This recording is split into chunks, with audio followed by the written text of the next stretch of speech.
Hi అండి అందరికీ. వంకాయ మసాలా కర్రీని ఈ విధంగా ప్రిపేర్ చేసుకున్నామంటే మనకి రోటీలోకైనా, చపాతీలోకి, బగారా రైస్, వైట్ రైస్‌లోకి దేంట్లోకైనా కూడా సూపర్ కాంబినేషన్ అండి. చాలా బావుంటుంది. వాటికి ఈ విధంగా పర్పుల్ కలర్ వంకాయలైతే తీసేసుకొని నీట్‌గా వాష్ చేసేసుకొని ముక్కలు కట్ చేసేసుకుందామండి. ఇంక ఇప్పుడైతే కడాయి పెట్టేసేసుకొని ఒక 2 స్పూన్ల వరకు అయితే ఆయిల్ వేసేసుకుందాము. ఆయిల్ కూడా పెద్దగా ఎక్కువేం పట్టదు. 2 స్పూన్ల వరకు అయితే సరిపోతుంది. ఆయిల్ హీట్ ఎక్కిన తర్వాత ఒక హాఫ్ స్పూన్ అన్ని ఆవాలు, ఒక హాఫ్ స్పూన్ అన్ని జీలకర్ర అయితే వేసేసుకుందాము. ఆవాలు, జీలకర్ర చిటపటలాడేటప్పుడే కొంచెం ఒక పావు స్పూన్ అన్ని మెంతులు కూడా యాడ్ చేసుకుందాము.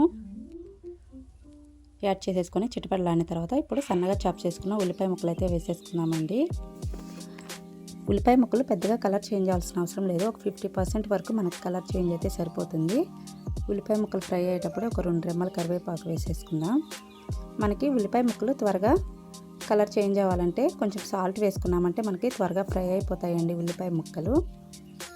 కొంచెం సాల్ట్ అయితే వేసేసుకుందాము. చూసారు కదా, కలర్ అయితే చేంజ్ అయ్యాయండి. కొంచెము ఒక 50% చేంజ్ అయితే సరిపోతుందన్నమాట. ఇప్పుడైతే అల్లం వెల్లుల్లి పేస్ట్ అయితే వేసేసుకుందాము. ఒక స్పూను అల్లం వెల్లుల్లి పేస్ట్ వేసేసుకొని పచ్చివాసన పోయేంత వరకు ఫ్రై చేసేసుకుందాము. లో ఫ్లేమ్లో పెట్టేసేసుకొని హెవీ మసాలాలు ఏం లేకుండా లైట్ మసాలాలతో ఈ విధంగా కర్రీ ప్రిపేర్ చేస్తుంటే చిన్నపిల్లలు కూడా ఇష్టంగా తినేస్తారండి.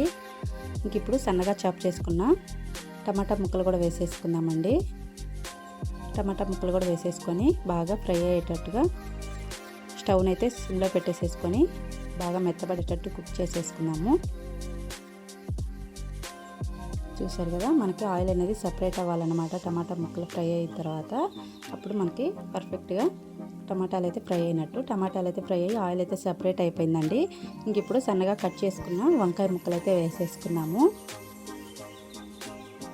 వంకాయ ముక్కలు అయితే వేసేసుకున్నామండి. వంకాయ ముక్కలు వేసేసుకొని ఇంతకుముందు మనము సాల్ట్ వేసుకున్నాం కాబట్టి ఇప్పుడు కొంచెం సాల్ట్ చూసి వేసుకుంటే సరిపోతుంది. పసుపు, మన స్పైసీ తగ్గట్టు కారం అండి.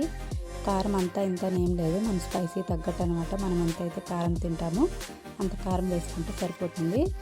ఇంకా మా పిల్లలు అయితే కొంచెం కారం తక్కువ తింటారు కాబట్టి నేనైతే కొంచెం కారం అయితే తక్కువ వేస్తాను. స్పైసీ ఎక్కువ ఇష్టపడే వాళ్ళైతే కారమే ఎక్కువ కూడా వేసుకోవచ్చు. ఇంకా ఉప్పు, కారం, పసుపు అన్నీ కూడా వేసేసిన తర్వాత వాటర్ వేయకుండా ఒక 5 నిమిషాల పాటు మూత పెట్టేసేసుకొని మగ్గిచ్చేసేసుకుందామండి. బాగా మనకి వంకాయ ముక్కలన్నీ అబ్జర్వ్ చేస్తాయన్నమాట స్పైసీస్ అన్నీ కూడాను. చూసారు కదా, ఒక 5 నిమిషాల పాటు ఫ్రై చేసేసుకుందాము. మూత పెట్టేసి ఫ్రై చేసుకుంటే బాగుంటుందన్నమాట.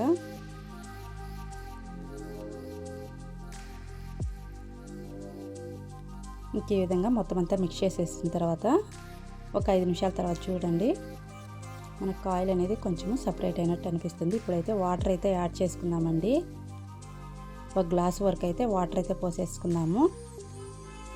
ఒక గ్లాస్ వాటర్ అయితే పోసేసుకుందాం, సరిపోతాయి. మనం స్టవ్ను మీడియం ఫ్లేమ్లో పెట్టేసేసుకొని ఉడికిచ్చేసేసుకున్నామంటే ఈ వంకాయలు అనేది త్వరగానే ఉడికిపోతాయండి. అందుకోసం వాటర్ ఎక్కువ పోసుకోవాల్సిన అవసరం లేదు. ఒక గ్లాస్ వరకు వాటర్ పోసేసుకొని ఒక 10 నిమిషాల పాటు ఉడికిచ్చేసుకున్న తర్వాత ఫైనల్గా అయితే ఒక స్పూను ధనియా పౌడర్ వేసేసుకుందాము. ఒక హాఫ్ స్పూన్ అంతా చికెన్ మసాలా కూడా యాడ్ చేసుకుందామండి. ఫ్లేవర్ అయితే మంచిగా వస్తుందన్నమాట మనం చికెన్ మసాలా యాడ్ చేసుకున్నామంటే. ఇంక ఈ విధంగా ధనియా పౌడర్ వేసేసిన తర్వాత మిక్స్ చేసేసుకొని ఒక అర స్పూను చికెన్ మసాలా కూడా వేసేసుకొని ఒక 5 నిమిషాల పాటు స్టవ్ని అయితే మీడియం ఫ్లేమ్ మీద కుక్ చేసుకుందాము.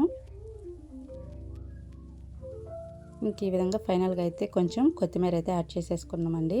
ఇంకా ఫైనల్గా మనకి వంకాయ మసాలా కర్రీ అనేది రెడీ అయిపోయిందనమాట.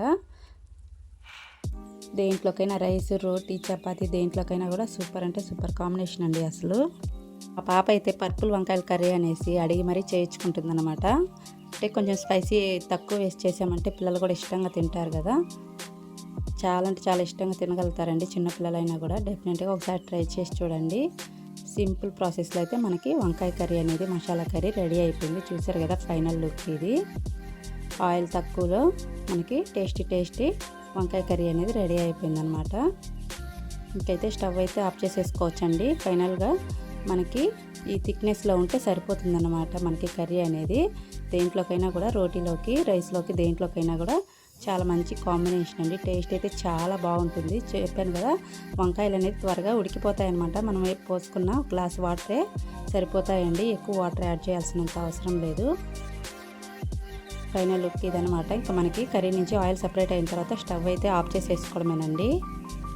మన రెసిపీ ఎలా అనిపించిందో చిన్న కామెంట్ అయితే చేసేయండి. ఫస్ట్ టైం మన ఛానల్ ఎవరైనా చూస్తున్నట్టయితే ప్లీజ్ లైక్ చేసి సబ్స్క్రైబ్ అయితే చేసుకోండి. బాయ్ అండి.